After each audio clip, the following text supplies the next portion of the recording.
Përmbledhja e ngjarjeve kryesore të ditës në Radio 7. Guvernatori i Bankës Popullore të Maqedonisë së Veriut, Trajko Slaveski, vlerëson se sipas të dhënave të fundit të Eurostatit, vlera e pagës minimale bruto në Maqedoninë e Veriut e matur sipas fuqisë vlerëse në korrik të vitit 2026 është më e lartë se në 7 vendet anëtare të Bashkimit Evropian. Sipas tij, paga minimale bruto në vend është gjithashtu më e lartë për nga fuqia vlerëse se të gjitha vendet e Ballkanit Perëndimor dhe Turqia. Qeveria e Maqedonisë së Veriut garanton komunave se janë prioriteti pushtetit qendror. Zëdhënësja e qeverisë së Maqedonisë së Veriut, Venera Latifi Azizi, deklaroi se vetëm në 2 thirrjet e para qeveria ka mbështetur gjithsej rreth 1000 projekte kapitale në të gjitha komunat e vendit, dhe kjo përbën investimin më të madh të deri tanishëm në kuadër të zhvillimit lokal. Në thirrjen e parë u mbështetën 229 projekte dhe në të dytën 828, deklaroi zëdhënësja e qeverisë Venera Latifi Azizi. Ligji për përfaqësim të drejtë dhe adekuat është nënvizuar nga kreu i lidhjes shqiptare Ziadin Sela pas takimit që realizoi me kryeministrin Albin Kurti. Sela thotë se në takim diskutuar për situatën politike në Kosovë dhe në Maqedoninë e Veriut. Me kryeministrin Kurti diskutuan për situatën politike në Maqedoninë e Veriut, duke shpalosur shqetësimet në lidhje me tendencat për tu zhvlerësuar dhe ato pak të drejta kolektive të shqiptarëve në Maqedoninë e Veriut, deklaroi Sela.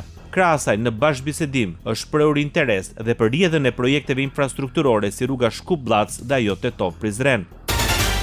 Republika e Maqedonisë së Veriut është një shembull i bashkëjetesës ndërfetare dhe multietnike. Vlerësimi vjen nga kryetari i Kuvendit Afrim Gashi gjatë konferencës së dytë ndërkombëtare për luftën kundër diskriminimit. Ai nënvizoi se diversiteti është pasuri dhe një shtyllë e rëndësishme për zhvillimin e një shoqërie demokratike dhe gjithëpërfshirëse. Në fjalimin e tij, Gashi theksoi se lufta kundër çdo forme diskriminimi nuk është vetëm mbrojtja e një komuniteti të saktuar, por dhe mbrojtja e dinjitetit njerëzor, barazisë, lirisë ndërgjegjes dhe respektimit të dallimeve. Ai vuri në parë rolin e parlamenteve dhe institucioneve në forcimin e dialogut, mbrojtjen e të drejtave themelore dhe promovimin e kulturës së respektit të ndërsjellë. Rajoni. Kryenegociatori i Kosovës për dialogun me Serbinë, Agron Bajrami, kërkon nga i dërguari i Bashkimit Evropian për dialogun Peter Sorensen të ndikojë tek Serbia të zbatojë deklaratën për persona të zhdukur. Përmes një letre, Bajrami tha se shqetësimet lidhen me zhvillimet e fundit sa i përket personave të zhdukur nga lufta e viteve 1998-1999. Familjet kanë pritur shumë gjatë për të vërtetën, shkruan Agron Bajrami. Të hënën janë gjetur 4 mbetje mortore nga gërmimet në Jabuk të Zubin Potokut. Dyshohet për varrezë masive të trupave të vrarë gjatë luftës në Kosovë nga forcat serbe. Po ashtu javën e kaluar është zbuluar një lokacion ku dyshohet për varreza masive dhe në Kalludër të Zubin Potokut. Zbulimi i varrezave masive në komunën e Zubin Potokut u përshëndet nga kryeprokurori i shtetit Zejnullah Gashi. Përmes një deklarate, Gashi tha se kjo është një përpjekje për angazhim shtetëror për zbardhjen e së vërtetës dhe vendosjen e drejtësisë. Mbi të gjitha, ndriçimi i këtyre rasteve përbën një detyrim institucional dhe ligjor ndaj viktimave dhe familjeve të tyre që prej vitesh presin përgjigje për fatin e më të dashurve të tyre, thuhet në deklaratë. Kryetari i Lidhjes Demokratike të Kosovës Lumir Abdigjiku dhe kryeministri i detyrë Albin Kurti kanë rënë dakord për zhvilluar një takim në ambientet e Kuvendit në përpjekje për të arritur një marrëveshje për konstituimin e institucioneve shtetërore. Ndërsa kryetari i Partisë Demokratike Bedri Hamza i është përgjigjur kreut të lëvizjes vendosi Albin Kurti për takim, duke bërë të qartë se PDK nuk do të ndryshojë qendrim politik dhe do të mbetet në opozitë. Edhe Aleanca ka refuzuar ftesën e kryetarit të vetvendosjes Kurti. Në përgjigje thuhet se Aleanca për Ardhmërinë e Kosovës nuk ka interes të bëhet pjesë e qeverisë së Kosovës në asnjë format, por ka shprehur gatishmërinë për të ndihmuar në themelimin e institucioneve dhe shmangjen e zgjedhjeve të reja, duke pasur parasysh dhe procesin e zgjedhjes së presidentit të Kosovës.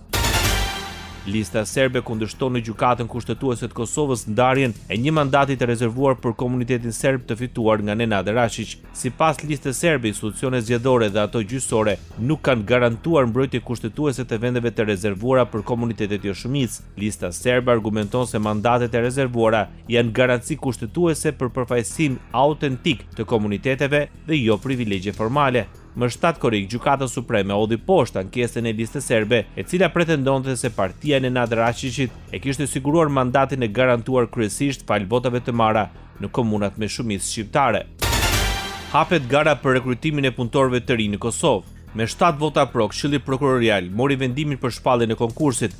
Zëvendës kryesuesi i Këshillit Prokurorial të Kosovës, Dardan Vuniqi, tha se numri i përgjithshëm i pozitave të miratuara është 209 në sistemin prokurorial, ku 177 prej tyre janë prokurorë të shtetit aktiv. me që rast numri prokurorëve aktiv nga 177 do të ngel 175. Nga ky numër rezulton në sistemin prokurorial ekzistojnë 34 pozita të lira. Sipas planifikimeve të burimeve njerëzore, 2 prokurorë do të përfundojnë mandatin për shkak të daljes në pension, duke çuar në 34 numrin e vakancave. Në kuadër të këtij konkursi, komisioni ka vlerësuar një ndryshim nga analiza e pranuar se 10 pozita mund të rezervohen për kandidatët nga komuniteti serb, duke pasur parasysh se këto pozita përkojnë me dorëheqjet e miratuara të prokurorëve të rinj. Rezervimi këtyre pozitave do të ishte në funksion të ruajtjes së rivendosjes së përfaqësimit shumë etnik në sistemin prokurorial, pa cënuar procesin e rekrutimit sipas meritës dhe sipas kritereve të përcaktuara me legjislacionin në fuqi. Komisioni këtë arsyetim mbështet në 109 dhe 110 të Kushtetutës së Republikës Kosovës, të cilat përcaktojnë se sistemi prokurorial duhet pasqyroj karakterin shumë etnik të Republikës së Kosovës dhe Këshilli Prokurorial ju jep përparësi në emërimin pjesëtarëve të komunitetit të nënpërfaqësuara.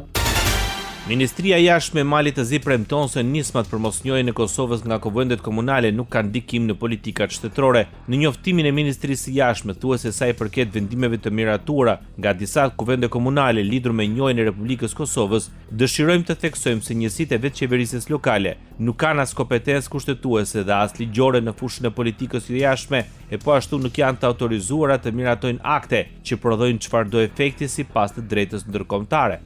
Podgorica zyrtare ka sqaruar se politika e jashtme dhe aspektet që nuk kanë të bëjnë me njohjen e shteteve dhe vendosjen e raporteve dinamike është kompetencë ekskluzive e autoriteteve shtetërore të Malit të Zi në përputhje me kushtetutën dhe ligjet e këtij vendi.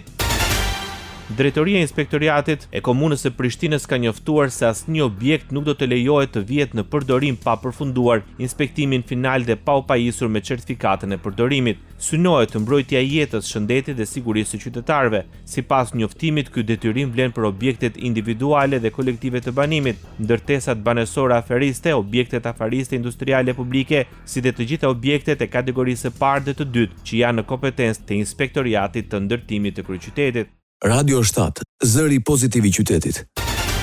Ministria e Brendshme e Shqipërisë shpalli non grata 2 shtetas nga Maqedonia e Veriut, akuzohen për veprimtari në dëm të shtetit shqiptar. Bëhet fjalë për Valon Beljan, i njohur dhe si Valion Bela, si dhe Bakir Halimin.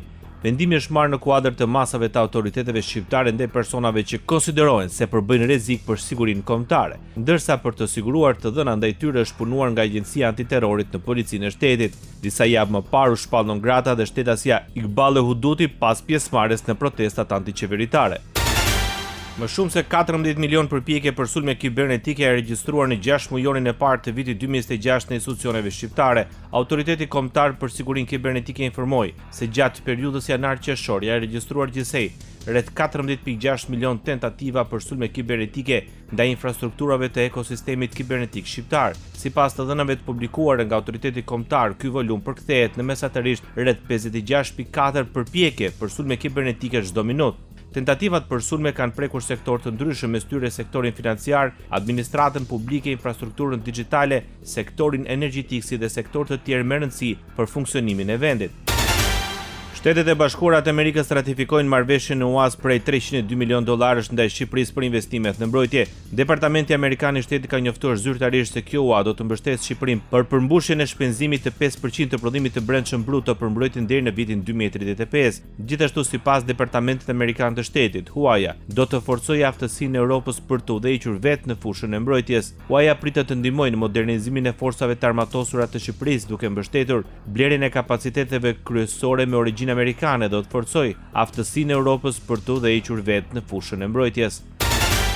Ratifikimi i marrëveshjes u përshëndet nga Ministri i Mbrojtjes së Shqipërisë Ermal Nufi. Sipas tij, mbështetja do të përshpejtojë modernizimin, do të rrisë gatishmërinë dhe forcojë kontributin e Shqipërisë, ndërsa opozita shqiptare ka dërguar miratimin e çështjes për gjykim në gjykatën kushtetuese me pretendimin se janë shkelur procedurat. 40 milion lekë është fondi shtesë që do të ofrojë qeveria shqiptare për financimin e sportistëve litar. Ministri i Turizmit, Kulturës dhe Sportit Blendi Goxha bëri të ditur se qeveria shqiptare vijon të forcojë mbështetjen për sportin duke kthyer financimin në një nga prioritetet e saj kryesore. Ministri Goxha theksoi se paketa e re e mbështetjes përfshin rritjen e mbështetjes për sportet jo olimpike, trajnerët shqiptar, rritjen e trajtimit ushqimor ditor për sportistët, si dhe shpërblime më të larta për rezultatet e arritura në lojrat olimpike, kampionatet botërore europiane, mesdhetare dhe ballkanike, po ashtu është parashikuar edhe një skemë e favorshme për sportet që zhvillohen në disa disiplina. Konfindustria i kërkon qeverisë shqiptare të ndërhyjë me masa urgjente për frenimin e rritjes së çmimeve të karburanteve, duke propozuar uljen e barrës fiskale, rikthimin e bordit të transparencës, kontrollet të shtuara mbi cilësinë e karburanteve dhe forcimin e luftës kundër kontrabandës. Konfindustria argumenton se kërkesa vjen pas rritjes së fortë dhe sipas saj të pajustifikuar të çmimeve të karburanteve gjatë 10 ditëve të fundit të muajit korrik dhe në vazhdim. Në deklarat kërkohet ulje me të paktën 15% e barrës së taksave mbi karburantet. Deputeti e Partisë Demokratike Jorida Tabaku akuzon qeverinë se e ka çuar drejt krizës industrinë fason si pasojë e politikave të gabuara ekonomike. Tabaku shpreh se pas 13 vitesh në pushtet, socialistët i kanë lënë mbi 175.000 familje shqiptare përballë pasojave të zhbërjes së industrisë fason. Sipas deputetës demokrate, industria fason po përballet me mungesë mbështetje nga qeveria, ndërsa është goditur dhe nga vlerësimi i euros, rritja e kostove dhe niveli i taksave. Tabaku thekson se mbyllja e bizneseve dhe largimi i sipërmarrësve për të investuar jashtë vendit janë tregues të një modeli ekonomik të dështuar që sipas saj po rrezikon dhe markën Made in Albania. Qeveria shqiptare propozon zgjerimin e numrit të familjeve që mund të përfitojnë nga programi banesave me kosto të ulët. Ndryshohet kriteri të ardhurave për familjet që përfitojnë strehim social. Propozohet që kufiri të ardhurave për përfitim të rritet nga 16 në 50% të vlerës mesatare të banesës në treg. Në këtë mënyrë u jepet mundësia të aplikojnë edhe familje me të ardhura të moderuara dhe të shtresës së mesme që aktualisht e kanë të vështirë të përballojnë çmimin e tregut. Projektligji parashikon gjithashtu krijimin e mekanizmit të garancisë sovrane për kredite lehtësuara të strehimit, zhvillimin e projekteve të banimit me destinacion të kombinuar, si dhe rritjen e rolit të sektorit privat në krijimin e fondit publik të banesave sociale. Bota. Presidentja e Komisionit Evropian Ursula von der Leyen kërkon mbështetje për Spanjën nga të gjitha vendet e BE-s. Emigracioni është një sfidë që prek të gjithë Bashkimin Evropian dhe kjo gjë kërkon një përgjigje të përbashkët me vendet anëtare, thuhet në një letër dërguar kryeministrit spanjoll Pedro Sánchez. Ajo nënvizon se është shumë e nevojshme të dyfishohen përpjekjet në nivel evropian, duke forcuar bashkëpunimin dhe mekanizmat e përbashkët për menaxhimin e migracionit. Deklarata vjen në një kohë kur Spanja po përballet me rritje të mbritjeve të emigrantëve në territorin e saj, ndërsa çështja e migracionit mbetet një nga temat më të ndjeshme në agjendën politike të Bashkimit Evropian. Presidenti i Shteteve të Bashkuara të Amerikës Donald Trump paralajmëron se kjo është mundësia e fundit për regjimin iranian që të nënshkruajë një marrëveshje bashkëpunimi. Gjatë një deklarate për gazetarët në Shtëpinë e Bardhë, mbrëm Trump tha se negociatat janë duke vazhduar dhe se ato po ecin shpejt në një mënyrë ose në një tjetër, raportoi Sky News.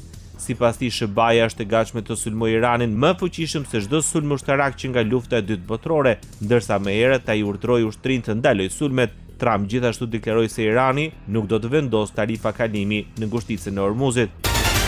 Ministria e Jashtme e Iranit deklaron se gjatë 8 ditëve të fundit, Irani dhe Omani kanë zhvilluar bisedime konstruktive për krijimin e një rruge të re përmes ngushticës së Hormuzit, e cila do të kishte një korridor të vetëm për hyrje dhe dalje të anijeve në vend të disa rrugëve të ndara. Arritja e një marrëveshje me Omanin nuk mjafton për rihapjen e ngushticës së Hormuzit, tha zëdhënësi i ministrisë Esmail Bagai, duke shtuar se asgjë nuk do të ndryshojë në Hormuz nëse Washingtoni vazhdon agresionin dhe bllokadën detare. Ndoqët edicionin informativ të lajmeve në Radio 7, zëri pozitiv i qytetit.